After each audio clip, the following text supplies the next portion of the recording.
It can be super worrying as a parent when you're seeing signs of autism, such as meltdowns at home, and you're seeing these signs a lot, and yet in school, your child isn't showing any evidence of this because especially girls with autism can often mask a lot in situations like school. So you're getting the teacher saying, no, I don't see any concerns at all. They're absolutely fine. They're doing really well. And your child's bottling it all up all day and holding it together. And as soon as they get home, it's all coming out and they're melting down massively. And this can be really stressful, mainly because you're not able to get any support. You can't even get your child on the list to be assessed because the school aren't seeing any evidence, and without the support of the school you can't get them assessed, and then you're concerned about how things are going to progress and will they be able to mask in school forever. What happens when they get older and they hit the teenage years and things become more challenging and then they don't have the support of a primary school? All these worries are very real, very valid, felt by parents up and down the country, including me, because this is the exact thing that I went through, more specifically with my daughters than my sons. And in today's episode of the Real Talk with Ree podcast, we are going to talk about this because I've had a DM from someone who listens to the podcast and follows me on my main channel, which I'm going to read to you with their permission so that we can discuss this very important topic. I can share with you my own experience and my best tips and advice for dealing with a similar situation if you are indeed in a similar situation. But first, hello. If you are new here, thank you so much for joining me. I am Rhiannon Morgan. Everyone calls me Ree. This is the Real Talk with Ree podcast. Hello. Thank you for tuning in. Anyway, I'm going to read you the message, which I have been given permission, as I said, to read you this message. So without further ado, here it is. Hi, lovely. I hope this message finds you and yours well. I've been following your YouTube for quite a while now, so it's nice to see a mum talk so openly about the challenges they face with neurodivergent children. I have suspected my little girl has ASD for around 4 years now. She is 7. We've had to move schools. However, even at her new school, which is much better, they see that she is anxious, but they don't believe she's autistic. This is very common. We're going to get into this. Her meltdowns at home are extreme, and her meltdowns going to school are also extreme. Also experience this a lot, and they rule our life at the moment. School says she has friends and she doesn't worry them, and things such as her compassion, her ability to level a high too high to suggest autism. However, I cannot shake this gut feeling. Honestly, this is so, I could have written this myself. I know you said one of your girls, I think Bella's school, had no concerns. How did you deal with this? I feel like they're looking at me like I'm crazy. Hands up, let me know down in the comments if you've ever felt like that. Anyway, I just don't know what to do. And that was her message. Whew, lot to unpack here. I have definitely felt like that. Like, is this all in my head? I think I'm going to generalize now and talk about girls with autism versus boys with autism. I need to preface this as always by saying I'm not a doctor. If you have any concerns, see your own medical health professionals, all those kind of things. But I'm going to talk to you about my own experiences. I have 4 children, all diagnosed with autism.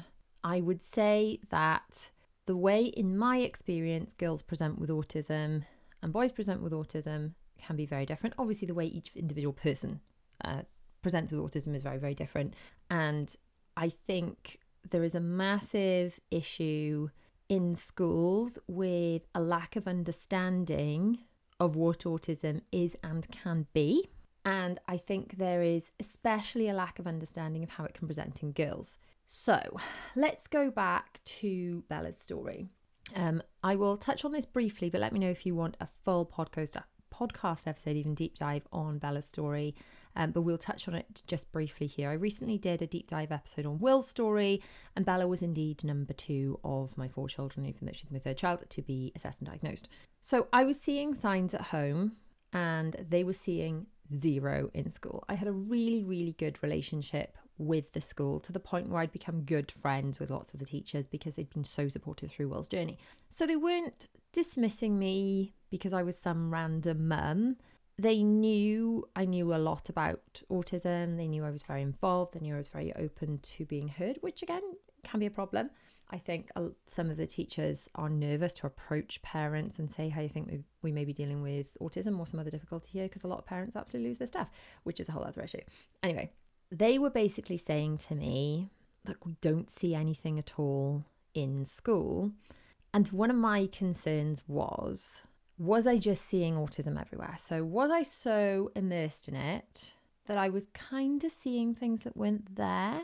Do you follow what I mean? I think if you've ever felt this feeling, you probably understand what I mean. But especially if you've already got one child with autism, or perhaps you work with children with autism, if you know a lot about it, you start to doubt yourself. You think, am I just seeing it everywhere because I'm immersed in that world? Or am I seeing things that other people don't see because I know so much about it? And because so many of the signs are very, very subtle, other people are missing them.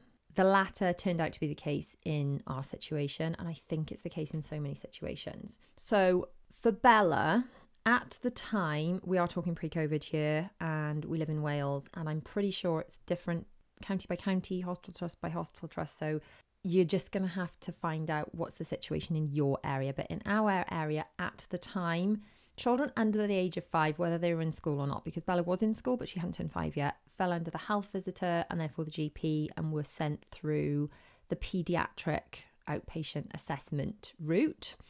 Children over the age of 5 who were flagged up for assessment were sent through the educational psychologist and the school route. And then obviously if you're over 18, you go back into the health system. So there's this kind of blockagey bit really that was slower even than the standard NHS, where the children who are of a school age are assessed using a different system to the preschoolers in effect and the adults. So Bella was under the age of 5, so even though the school saw pretty much nothing, I was able to sort of insist upon an assessment or insist upon a referral through the health visitor, and I could initiate it that way rather than having to utilise the school system, because there's an element with the school which I've got to say is madness and I don't agree with at all, but there's questionnaires filled in with the parents and there's things filled in by the school, and if they don't match up, children aren't put forward for assessment, which I'm going to say right now is insanity, because if anyone knows anything about masking, especially in autism, then a lot of children, especially girls, will mask in school, and therefore the parents' questionnaire is not going to match up with the school's questionnaire. So this is a whole flaw in the system that needs to be looked at, but that's not what we're here to talk about today. So I insisted through the health visitor, which again I had a good relationship with because I'd had a lot to do with Will. I insisted on this assessment. We went down that route. I was quite, let's say, communicative with the secretaries in the secretaries of the consultants, where I'm just like, hi, just me again, just phoning to check how the referral's coming along, you know, where she's on the list, that kind of thing, and just being very polite, very apologetic for wasting anyone's time, but ultimately consistent. And I think that has been my tone and my strategy through all of my children's assessment, is to find out the names and the contact details of the people that you need to speak to, which are often the secretaries, and to be ever so polite to them, because I think they do get a lot of abuse from a lot of people, to be ever so polite to them, to be respectful of their time, but to be consistent, and then perhaps be top of mind if there are ever any cancellations. So that's always been my strategy, and it's worked quite well. I don't think being polite, you can ever go too far wrong. So that's always a good kind of strategy. So that was my experience with Bella. She then got to be assessed. She had an ADOS. Zara had a BOSA because that was during COVID. I did do a whole episode on the actual assessments and what an ADOS is and what a BOSA is and what the differences are. So you can go onto the channel or just scroll back in podcast episodes of Listening in Your Ears. But if you're on the YouTube channel, it's like really quite easy because it's all there for you. And there's a full autism playlist of all the episodes that I've done about autism. So it's in there if you want to know a little bit more about the actual assessment and what that entails. But Bella had her ADOS and came out as having, actually, the best way to describe it, she was scored as having a higher level of autism, as in she scored with having more autism, as opposed to, I think there's a confusion between high functioning autism. All my children are high functioning, but she had more autism in effect than her brother, who the school saw very clear signs in her brother. And this is such a large problem, and I basically had the same issue with Zara. Literally during the meeting where they delivered the news, then the diagnosis with Bella, I said, well, her sister's like a carbon copy of her. So if Bella has autism, then Zara does too. So can I get her name down, please? Because she needs an assessment as well. And I literally said that in that meeting because I knew that this, needed looking at. And her sister didn't display signs in school. Zara wasn't necessarily going to display signs in school. So I guess my first point is, and obviously this is not super helpful for the lovely lady that wrote in because her daughter's 7, but if you've got a child of under 5, try speaking to your health visitor and push to say, look, I've got concerns. I need them to be heard. This is important. And I'm going to go through some more things you can do too. But basically, if your child is under age of 5, don't put it off. Prioritize speaking to your health visitor in case that is an access route for you, because once that has gone, the school system, in my experience, is slower and clunkier and a lot more bogged down. So the first thing I want you to do if you're in this position is to trust your gut a little bit. If you have got concerns, you have concerns for a reason. It is because you care about your child. It is because you're a good parent. It is because you want what's best for them. And in my very humble opinion, you tend to regret the things you don't do, not the things you actually do. So I would much rather, let's take illness, for example. Let's take a different example. Let's take illness. I would much rather take my child to the doctors, which I've done many times, and for that child to then just have their Calpol kicking in and for them to perk up and be running around the surgery and be like, okay, well, they were like a wet rag at home, okay, and I was really worried. I would rather it be that way round, where I am overcautious and I've taken to the doctors, but at least I've checked that out, than the other way where I'm like, it'll be fine, we won't take them, and then you end up like having to dial 999 because you've thought, oh, maybe it's nothing, maybe it's in my head, and you end up, dashing to hospital with your child in an ambulance, and then thinking, if only I'd just taken them to get antibiotics or get checked or whatever 24 hours ago. I would so much rather check something for my child and be told they're fine than go, oh, it's probably fine, and then it turns out it's something, and have those regrets that I should have done this and I should have done that. And if you, up to this point, already have those like, oh, I should have done something, I don't want you to beat yourself up about it, because that's not helping anyone. That's not helping you. It's not helping your child. I just want to protect ourselves from future shitting all over ourselves, okay? If you are at a crossroads now and you're thinking, do I do something or do I not do something? You're less likely to regret the action you take than the action you don't take, in my experience. And I think that if there is ever a choice, and this is slightly different, slightly coming away from the question again, but if you're ever given a choice of putting your child on a waiting list versus for being assessed, because I get this a lot as well, where people are like, oh, the school have said this, but I don't really want to pursue an assessment yet. We're just going to see how we go. Please, please, please, if there's one thing you take away from this episode, if you're given the opportunity, because someone's saying, I've got concerns about your child, let's get them assessed. Think while their name is on the list, okay? Don't think about putting their name on the list, because if you put your child's name on a waiting list for, let's say, an autism assessment, it's probably going to be years before they're seen. Unless the area that you live in is a lot better than most of the country, it's going to be years. That is the time where you wait and see. And if you get a letter one day and it comes around and you're like, well, that turned out to be something and nothing, like I have zero concerns now, please give this place to someone else, then do that. You've hurt nobody, you've wasted no resources. But what I don't want you to be in is that position where you should have done something, you should have put the name down, and then it's a year later and you're a year behind on the waiting list and you've got big concerns now and you haven't done that. So if ever given the choice, just decide later. Put the name down now and decide later. That would be my advice. Anyway, back to the topic in hand. Can you tell I have ADHD and bounce around a little bit? Yeah. Anyway, so you need to trust your gut, and this can be really difficult, especially when you've got teachers and they're like, you feel like they're looking at you like you're one of those fussy mums. I think health visitors call them the worried well, where you're worried that they're looking at you like, oh, your child doesn't have any real problems. You're just kind of making up very first world problems in your head. And I think this is a real concern for lots of parents. And you want to say to them, well, do you know what? If you could be a fly on the wall in my house, you wouldn't think I was like totally making this up. But you can't worry about their perception of that, because what's more important here is getting down to what's best for your child. And I'm very aware that this is very much easier said than done, because I have been in that position where I have thought that people think I am a bit crazy, because my children are perfect in school, just very good girls, in inverted commas. But this in itself is part of the problem. It's part of the problem. Just kind of loud. So some of the things that we can do once we've realised it doesn't really matter if anyone thinks we're mad. What really matters is what we observe. And the fact that the children aren't showing these signs in school doesn't mean they don't have autism. It just means they're not showing the signs in school.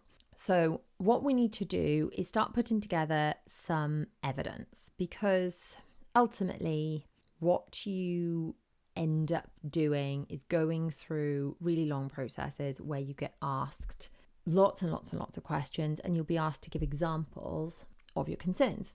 And the best thing to do is every time your child struggles with something, has a meltdown, there's an incident, you write it down, ideally all in one place. This could be in the notes app in your phone. Certainly if you've got an iPhone, if you just put the word autism or autism journal or something, or hashtag within the notes app, you can search all those in one place. You keep a physical journal where you jot it all down in one place. Your notes app in your phone is good because you can kind of pop things in very discreetly just as they come up, but kind of whatever works for you. I'm actually working on a lot more sort of printables, which I might actually put into a printed journal to help parents through the situation. Let me know if that's something you'd be interested in, because that is something that I'm kind of putting together in the background. But something perhaps even before you think of putting things down in a journal, something that will probably be super helpful for you. I do have a free resource, which is 100 Signs of Autism. It's not a medical document. It's designed to help you think a little bit about some of the signs of autism that you may not even be aware are signs of autism.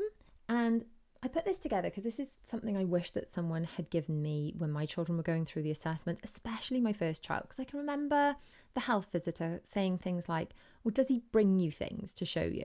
And I can just remember feeling really flustered, like, I just like couldn't think of examples. Does he bring me things? Does he not bring me things? And I thought, well, if only you'd asked me to look out for this, I would have been actively thinking in my day-to-day life and being like, oh, do you know what? He doesn't bring me things to show me, and looking out for it. But I felt when I was put on the spot, it's like my brain shut down and I couldn't think of any examples either way. So this document is designed to just help you think about, oh, do they do this? Do they not? And to just arm you with the information that you need to go into these meetings, feeling prepared and feeling like, well, actually, I've realised there's some really small things that my child does that I didn't even know were an autism thing. A lot of parents going through all this, it'll be their first child. And, you know, it's just, you're like, well, isn't that just what kids do? Because you accept your reality as everyone's reality. And especially if you grew up with neurodivergent siblings or you're neurodivergent yourself, then you're not necessarily going to know that something that your child is doing isn't what everybody does. So anyway, if you go to mummy4.com/100ASD, then you can pop your email address in that. I will send you that PDF. Hopefully that'll be super helpful. And hopefully that will be helpful in popping things into your journal. So you can tick in that, like they do these things, sometimes, often, never. But more than anything, it's just to jog your brain and just read through it every now and again and be like, oh yeah, do you know what? And that way, next time your child does one of those things, you can be like, oh, and then you write it down, write down the date, write down the time, write down how long it took your child to kind of calm down from it. Because one of the big things that I've noticed is there's such a big difference between tantrums and meltdowns. And not that I would suggest this is a good strategy, because it probably isn't. But if you have a child that is having a meltdown because they want this pen, just for example, I just found this on my desk. They want this pen and they're having a tantrum because you won't give them the pen. If you're like, fine, I'll give you the pen. Then if it's a tantrum, they'll probably just stop. They'll be like, I've got what I want now. If it is a meltdown, you can be like, you can have this pen. You can have all the pens. You can... There is no amount of pens at that stage or whatever it was that will fix it, because it's like the emotions have overcome the child. The problems become too big. It can no longer be fixed by giving them the thing they thought they wanted. And to me, that's the biggest difference I've noticed between tantrums and meltdowns. So perhaps noting down how long your child takes to calm down and recover from certain incidents in your journal would be quite helpful. And that way you can start to look for patterns. You can look for patterns of masking. You can look for patterns where perhaps there have been meltdowns on certain days in school. For example, my girls more specifically struggle when there's like a special dress up day in school or something. And these things are supposed to be fun, and they are, but it's out of routine. And that can cause a lot of anxiety for children with autism. So definitely download that checklist, but also just note down in your journal, whatever that looks like for you, the different struggles that your child is having, how often they're happening, what may have been the trigger. So was it a non-uniform day? Was it a change of routine? I'm going to be talking, I think, on the next podcast episode about Christmas and the whole Christmas period and how certain children with autism can really struggle with certain elements of it and what we can do to help. So make sure you're subscribed for that so you do not miss it. Speaking of subscribed, by the way, we're just going to take a brief second before we get back to the tips. Apparently 63% of you watching on YouTube are watching the videos frequently and not subscribed. So if you would love to support the channel, if you just hit the subscribe button for me, you could drop a like as well. You can hit the little like button, it'll do a little animation. If you hit the subscribe button, a little animation that goes off there, so click those. It supports me. You get to see a lovely bit of YouTube animation on there, and then we can get back to chatting. So yeah, thank you in advance for your support. That really means the world, and it doesn't cost you anything. Anyway, so getting back to the topic at hand. So there is an angle you can go at if your child's school are really struggling to see any evidence at all. You can go down a private assessment route. But before that, I would take a little step. So I think the relationship I very much had with the schools before my children were assessed for autism was a very typical relationship that most parents have with the schools, in that they know the teachers enough to know which one is their child's teacher. They see them briefly at pickup, briefly at drop off, maybe if children don't go to breakfast club, and they see them at parents' evening, and that's it. So you don't have much in the way of interaction with them. And what I realised as my children were going through these processes is that the more communication I could have with the school, the better. Now, some of the ways that I have managed to up this communication is just generally by helping a bit in the school. So, for example, I mean, this is very specific to me because of what I do, but there are lots of things you can do to help the school. So, I went in during COVID when they weren't allowed to do performance, and we did some filming for a Christmas show outside, so that could be sent to the parents. So I got to build relationships with a lot of the staff in the school through that. I got to do something nice to support the school, something nice for my children, something nice for the other children, something nice for the other parents. But it meant that I had these extra relationships with the teachers. They knew I was approachable and open to helping, and then it was just easier for me to spark up conversations with them about things like all this. Other things you could do would be offer to go and read with the children. Often schools are looking for parents to just go in and help like one afternoon a week or something. My husband would help with like lots of DIY stuff around the school. So basically, the more you can kind of do for the school and be helpful and be open to helping the school rather than just be that cross mum who's always nagging for things, can be kind of helpful. I know you don't kind of give to receive, but I think the more support you can give to your children's school, it's not a direct correlation. And I'm not ever saying that if you don't help your children's school, your children's teachers won't be amazing with your kids, because they will, because that's why they're in that job. But it's just easier to have that communication if you're able to go, do you know what, what can I do to help? So it's always worth doing that. And then it's always worth sharing with your children's teachers. Say, look, I've been learning so much about the differences with girls with autism. And I know that because, I mean, I don't know if you say this to your children's teacher, but I personally know that there's not enough education in the education space about the differences of girls and boys with autism, especially with girls and masking. So ultimately, the children at the top of the list are for being assessed for autism, ADHD, that kind of things, are going to be, I'm going to use inverted commas now, the naughty children. They're not actually naughty, they have additional needs and challenges, but the children that are disruptive in the class, the children that are disturbing other children, the children that are exhibiting difficult behaviour, the children that are causing the teacher problems, they're the ones that are going to be pushed forward for assessment, because they are the squeaky wheels that get oiled. The quiet, good girls, in inverted commas, the good girls, the ones that are like, oh, she's just so good, she's so compliant, or the quiet girls, or the daydreamers, they're the ones that slip through the net. And I think if there was more education in this space, and I have found a big difference, like all of my children's teachers have been amazing, but I found a big difference in the levels of understanding from teacher to teacher, even within my own children's school, about how much they know about this stuff and how much they are able to pick up on when my very good girl, quiet children who mask a lot are struggling. There is such a wide difference, but it's worth having that discussion about the differences that they're likely to see with girls and why you're concerned. Some teachers are going to be open to hearing that, some are not. It might be worth talking to the Elenco, the additional learning needs coordinator in your children's school, about the levels of support and education the teachers received in understanding this stuff, and speaking to them, and definitely exhausting every angle with the school before you go down a private assessment route, because obviously that can be pricey. And the biggest thing that I need you to do if you are going down the private assessment route is to check that the NHS are going to recognise it, because ultimately, and the education system are going to recognise it too, because you've heard of so many people going down a private assessment route, getting an assessment, getting a diagnosis, and then the local education authority won't recognise it. So you do not want to be in that position, because that is going to be very, very frustrating for you.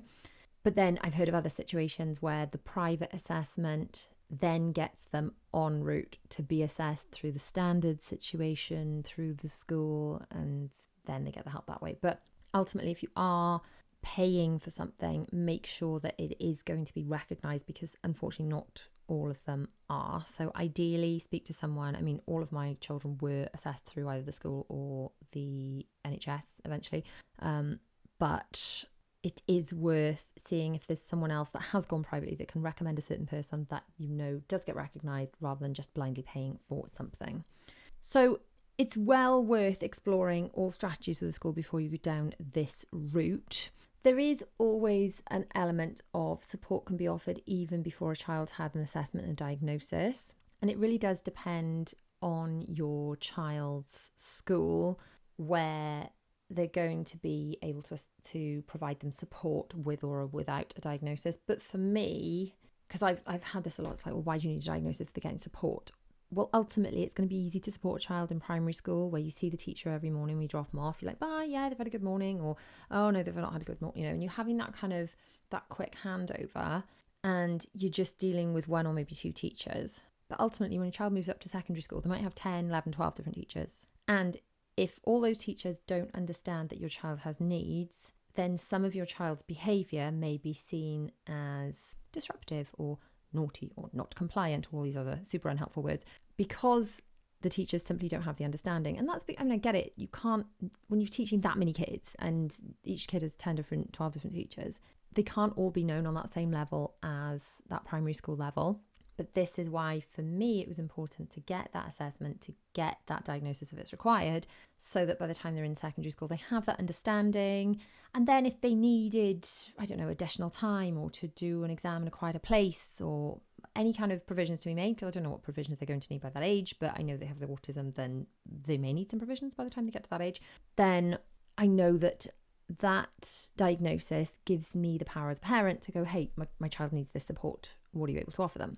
So ultimately, it's your child and you know them best. If your child's teacher is not willing to acknowledge that there are difficulties, there are a few angles here. I mean, you can, if you're nearing the end of the school year and you know they're going to be getting a different teacher next year, and I have done this before too, it's sometimes just going, do you know what, I'm going to pick this up again in the new school year. So if it's, I mean, if you're not listening to this live, it's currently just, Christmas term, but if you're listening to this and there's only a few weeks left before the summer term, they're getting a new teacher in September, sometimes it's just not worth arguing with someone that's really dug their heels in. They're like, nope, I haven't seen anything here, haven't seen anything, you're wrong. I know better, I'm a teacher. And it's just worth picking it up with a different teacher in September, and to go in, as I did previously, and preemptively said, I have these concerns. These are the things that I'd like you to look out for, please. This is the way I'd like you to support my child. And that went incredibly well. So there is that angle if you are that close to the end of the year. If you are not that close to the end of the year and you are concerned, ultimately you kind of got to do what I did with the secretaries, and you kind of got to do it with the teacher, which is very politely go back and just be like, right, we've had a meltdown this morning. We've had a meltdown this evening. This has happened. And sometimes if the teacher only sees your child being very compliant and one of the good ones in the class, they're going to struggle to kind of understand that you're going through this. But when you're telling them all the time, this has happened, right, they've had a meltdown this morning, can you keep an eye, please? Can you look out for these signs? Can you look out for these specific signs? I've noticed these specific signs when they're struggling, when they're stimming. Can you look out for them, please? Sometimes just keeping the teacher in the loop like that can really help them actually spot the signs themselves, and then they're able to help you gather the evidence in order to get them on the assessment list. Ultimately, if you are not getting any joy with your child's teacher, you could go to the head of department, so the head of the infants, the head of the juniors, the Elenco. You could get some extra support there and say, look, I know that they're not seeing these signs in school, but I'm seeing them at home. You have to know in your gut that you're doing the right thing. Don't be apologetic. Be polite, but don't be apologetic. And just be like, look, I'm seeing this at home. I'm not imagining this. This is what's happening. You know, it's here in my journal. I'm not making it up. It also helps by writing it down to realise you're not making it up sometimes, because sometimes we're like, is this all in my head? And then you go back through your notes. You're like, no, that's not in my head. That happened. So it can be helpful to go to the head of department. Ultimately, you could go to the head of the school, and ultimately you could go to the governors if you're not happy, or even the local educational authority. Now, hopefully, just by kind of keeping the dialogue open, keeping the journal, and keeping in really good touch with your child's teacher, if they're busy, it's pick up and drop off, arrange a meeting, say, could I have a meeting, Wednesday after school. Your children's teachers are going to be more than happy, if it's for the benefit of your child, to talk to you, I'm sure. You don't have to wait for parents' evening. I think so many parents think they have to wait for parents' evening to have a catch up on the child's progress. But if you've got concerns, make yourself heard. Be polite about it, but make yourself heard. The squeaky wheel gets oiled. Unfortunately, if your child is not being a squeaky wheel, they're being a good girl. They're not causing any problems in school. It doesn't mean that your child isn't suffering. It just means that of the 30 children in the class, they're not shouting loud and being disruptive, which is great for the teacher and the other kids, but not necessarily great for your child who is perhaps suffering and struggling. And unfortunately, I think this is something I've noticed for girls, that you think, oh, maybe if I just ignore it, it'll go away. But for Will, who is my poster child for early intervention, I found he's taking things more and more in his stride the more he gets older. He's like, his brain is like a flipping computer. It's like you input, if you're stressed, do this. And like he's able to kind of like work the code and run that code, and he just works his strategies so well. Whereas I find for girls, the pressures on them just for being girls, just for peer pressure and being in school and all the things are so challenging anyway, that I have personally found the older my girls have got, the more the pressure is on them and the more they've struggled, which is really hard to see. But I am really glad that I have that understanding and that diagnosis. So even if, like last year, it was like, yeah, Bella's an absolute dream child. I've had no problems. And I had to say, look, with all due respect and said with love, you didn't see any problems. It didn't mean they didn't happen. There were problems. And just because she is coping with them really well and she's masking them and she's struggling doesn't mean it didn't all come home and spill out. So your child, you're not going crazy. You're just a mum that cares. You're just a mum that is seeing your child struggle, is frustrated, is also dealing with the pressure of, like you've got teachers that clearly have been doing this job for years, and you worry they potentially know more than you about things, and you worry that you're like, oh, am I going mad? And I still feel like that sometimes. I still sometimes cringe when I go to the doctor and I'm like, well, they were really ill. Okay, they were really ill.